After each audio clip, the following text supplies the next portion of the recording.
Who are the 2022 midterm elections about? I have options for you and the audience. We're going to start with option A. The midterms are about Joe Biden. Thoughts? Yeah, maybe. Traditionally, they have been a referendum on the incumbent. That's true. The incumbent president and his party. It's always been a him. That may change over time. And if Republican House Leader Kevin McCarthy has his way, the next month will be all about blaming an aging and out-of-touch president occasionally falls off his bicycle for the highest levels of inflation in 40 years and hordes of illegal immigrants swarming the southern border and even occasionally Martha's Vineyard. Joe Biden has launched an assault on the soul of America, on its people, on its laws, on its most sacred values. Unfortunately for McCarthy, the president is still riding high off what the Gen Zers would call his hot girl summer.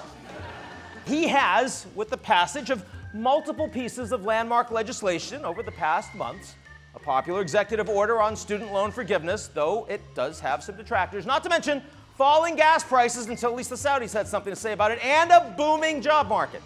And judging by his September 1st speech outside Philadelphia's Independence Hall, you remember it's the one that kind of made him look really evil and malevolent, Biden is intent on making the midterms all about 45 and his most hardline supporters. Here he is. But there's no question that the Republican Party today is dominated, driven, and intimidated by Donald Trump and the MAGA Republicans. And that is a threat to this country. I promise you more than one option. Let's try a second option. Kick the tires on option B. The midterms are actually about Donald Trump. Oh, Manhattan audience, look at this Chelsea on a Friday night. It's true that the former president, who is facing multiple criminal and civil investigations, some of which are even new, continue to promote lies about the 2020 election and defend those who violently assaulted the Capitol on January 6, 2021. Also true, however, that not all Republicans and not even all Trump supporters see it that way. Biden himself has acknowledged that. And surely, tarring 1/3 of the U.S. population, none of whom happen to be in this audience apparently, as being beyond redemption does little to bridge our country's political divide. But hey, it is a strategy. Getting back to my original question, though, maybe who is the wrong word? Maybe we should be asking what the midterm elections are about. Option C. The midterms are about the culture wars. Yeah? Maybe. Everyone's saying, nah, it's Joe Biden. It's really Joe Biden. Well, the culture wars does include Roe versus Wade, right? Yes, it does.